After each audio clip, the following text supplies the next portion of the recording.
Gosh, that was a very kind, generous introduction, and hopefully I'll live up to it. Thank you for having me. It's really an honor to be able to be here in front of all of you and to be able to share a little bit as a wife and as a mom. And gosh, we've been in Bozeman since 2005, so it feels like it's been quite a while. I'm married, and I have 5 kids through birth and adoption. They range in age from turning 23 this summer down to 14. I've been married 24 years, and with my husband for 27 years. And it's hard to believe it's been that long. Like, I've been with him for more than half of my life, and that's just kind of a crazy thing to think about. Some of you may know my husband. His name's Ty. He's an OBGYN here in town. And one of the funny things about being married to an OBGYN in a small city is that many of my friends and acquaintances see him for care. Now, this small town adopted girl from North Dakota could have some serious issues with that, but I don't. I love that you go to him. Please keep going to him. Please keep spreading the word that he's an awesome doctor and that you love him and all that. But here's kind of a funny thing I want to share with you. So I'm at dinner with some gals, and she's talking about this medical situation she had pertaining to a female body part. I'll let you decide which one. And she's like, yeah, didn't I tell you, you guys were on a date. I was texting him about it. I was asking him what to do, and I said, people don't get it. There's this thing called HIPAA laws. My husband tells me 0 about your care in his office. Like, I hear 0. And she's like, oh my gosh, I was so embarrassed. Here I am talking to him, texting him about this, and you're on a date. And I said, what woman, well, I'm sure there's other women like me, but how many women can be on a date with their husband while he's texting another woman about her body? So, anyways, I say that to just kind of lighten the evening and let you know that he loves you all. He really does. And you can text him anytime. If you have his phone number, go for it. So, the thing that God laid on my heart to talk about tonight is actually kind of a subject that can be really hard and can seem like a Debbie Downer kind of subject, and it's the subject of suffering. And I've been asking God for quite a while, like, how do I do this? What do I say? And probably because he wanted me to talk about suffering, he's like, okay, you're gonna suffer because I'm not gonna tell you what to say. You're just gonna get up there and you're gonna let the Holy Spirit speak through you. And so I'm hoping that's what happens. I'm praying that's what happens. But out of curiosity, raise your hand if you just absolutely 100% have it all together. Oh, I was gonna say, here, Sarah. You need to come up and do this and talk to us. Raise your hand if you're really tired right now. I'm in good company. Raise your hand if you're really glad to be out of the house right now. Yes, good job for getting here. Great, because you get to come here and listen to me talk about suffering. Aren't you happy? That's really exciting. So, on the subject of suffering, what better place to start than talking about marriage, right? I'm just kidding. My marriage actually has taught me a lot, and it's taught me a lot about myself, and it's really stretched me to the depths of what I call relational intelligence. I don't have relational intelligence. I am not there by any means. I'm still working on it and being stretched, but I feel like that is what marriage has done for me. It's in relationships that we actually see the worst in each other and we see the best in each other. It's in relationships that we find out who we truly are. And it's also in relationships that we find out who's going to stay by our side and who's going to not stay by our side. And sometimes that's really disappointing, who chooses not to stay by our side. The The hardest challenge for me in my marriage has been the effects of my past trauma and the circumstances that have made me wrestle with God to figure out who I am. It's not easy, but in the context of marriage, it's really required my husband to be willing to enter into the pain with me. And we've been wrestling through that together, and he's been a trooper. He's been a real soldier. So here's a little bit about my story and why suffering has become kind of this big thing in my life. And I don't say this to draw pity or anything like that. I say this one to help you all understand that we all have suffering, but we kind of hide it. And I think the more we can talk about suffering openly and honestly, the more we're going to find healing. So the story of suffering for me is centered around sin done to me, sin done around me, and sin done by me. That creates our suffering.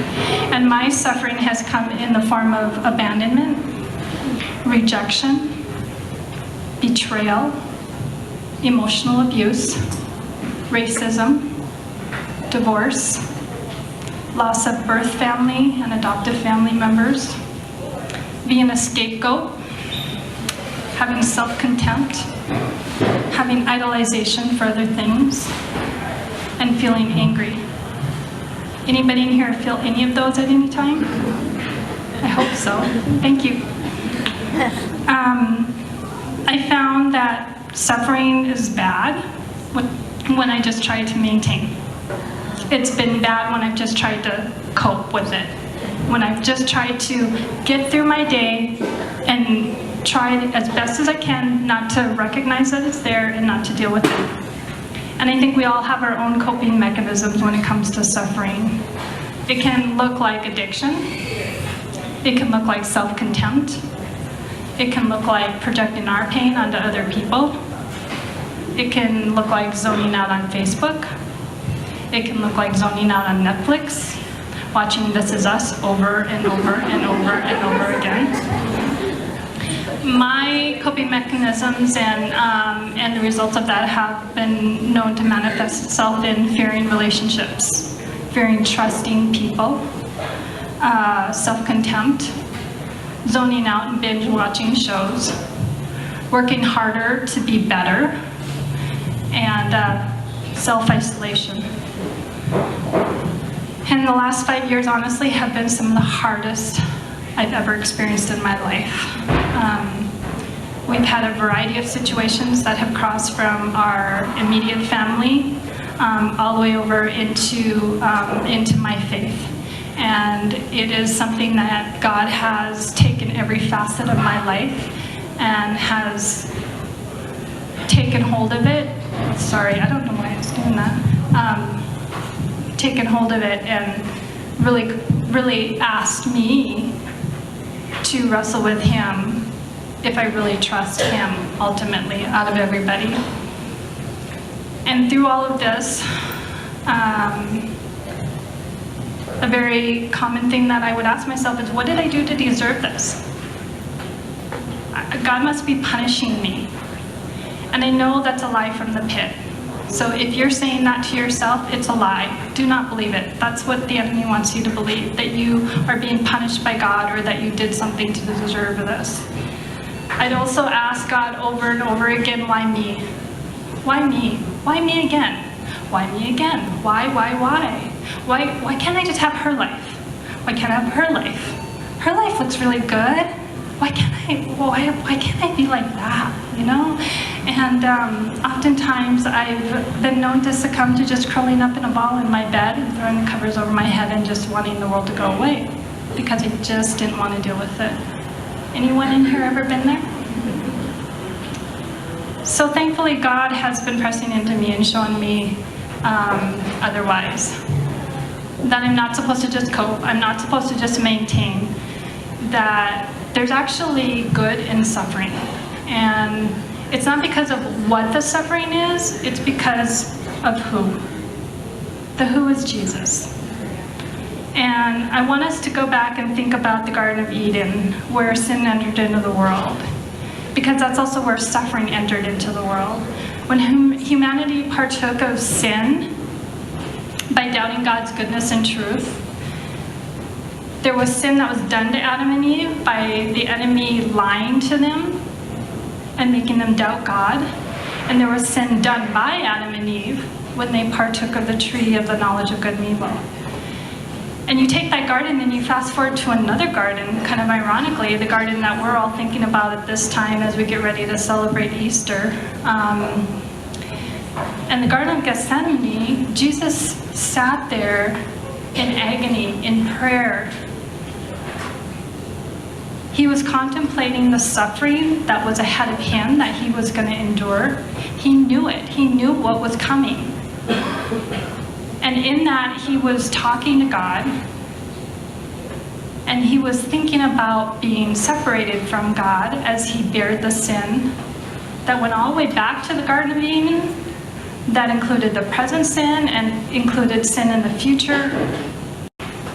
He was going to take all that on himself, but he knew that there was good reason for it. And he did it out of love for us. And this process to redeem our stories and reconcile us to God was going to be a road of suffering. From the garden to the cross, he suffered the whole way. And he walked through it because he knew there was good. So I think about often in life, when I'm thinking about situations or what I'm going to do, or if I'm going to say yes, I kind of think about the risk involved. I don't like risk. I'm risk averse. And so I know if I was in Jesus' situations, I would just be like, no, I'm out. Forget it. No, they can figure it out on their own. But I'm glad that Jesus did not do that. He didn't run.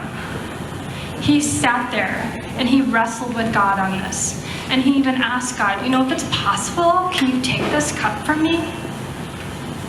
He had the ability to even ask God, could you take this cup from me? Is there any other way? But yet he was still submitted to what God ultimately wanted him to do. And he was willing to go forward in that out of love. So for us, as we experience suffering, Jesus enters into our suffering, and it's a way for us to grow and be more like him. Like Jesus, he wants us to be close to the heart of the Father. He wants us to be in conversation with him, asking for wisdom and clarity to know what's the right path to take. And are you going to trust that this is God's will, no matter what we can or cannot see? This isn't an easy thing for us to do when we are in the midst of pain and agony and trials. James 1 is something that over these years I have read over and over and over and over again, and particularly James 1:2, where it says, "Consider it pure joy, my brothers and sisters, whenever, not if, whenever you face trials of any kinds, because you know the testing of your faith produces perseverance. Let perseverance finish its work so that you may be mature and complete, not lacking anything." It's in these trials and suffering that we choose to not go into the depths of darkness where Jesus is the light wanting to be with us. That's when we just cope. That's when we try to just wish it away or Netflix it away or whatever we want to do. But it's also in these trials and the suffering that we get to develop our faith in a way that builds our trust in Christ, because if you look back on your trials, he's been there over and over and over and over again. Deuteronomy 31:8 says, "The Lord himself goes before you and will be with you. He will never leave you nor forsake you." Don't be afraid. Don't be discouraged. And then Psalm 27:10 says, "Though my mother and father forsake me, the Lord will never leave me." For me, this has been very comforting, having lost my birth family and my adoptive family, and not having earthly parents here on this earth. I take comfort in knowing that God will never leave me or forsake me no matter what. And in all the pain and suffering that I've experienced in my life, I can really see that Jesus was with me every step of the way. Even though I didn't want him to be with me, even though I didn't acknowledge he was with me, or even though I didn't even look for him at times, he was still there. The problem along the way for me has been that my choice to enter into the depths of pain in order to find healing as I move through and understand more about myself and God is that I don't always choose to enter in. It's my choice. God is so gracious and loving that he gives us a choice. And the problem has been that my fear and lack of trust that God has good for me on the other side has outweighed the fact that he loves me and that I believe that he loves me and that he wants good for me and that he's going to walk with me every step of the way. And so, do we remember Jesus suffered for us? And the reason he suffered was out of love for us. And the purpose was to redeem us. It is about us in the way of the who and the what and the why and the how and the outcome. It was so that we could be redeemed and reconciled in the story of God. But I can't receive this gift if I don't let him in. He doesn't force himself on me in my pain. He graciously awaits me to invite him in and to say, okay, I'm going to go there with you. So let me ask you tonight, do you have something in your cup? What are you facing? What are you enduring? And I encourage you not to run from it. Don't run to your Facebook page. Don't run to Netflix. Don't run to This Is Us. Don't run to your covers. Run to God's Word. Run to prayer. Run to community with some women who are safe and who will remind you of your beauty, who will remind you that God's glory shines through you, who will remind you that yes, this life is hard and it's okay that you're not doing well in the moments.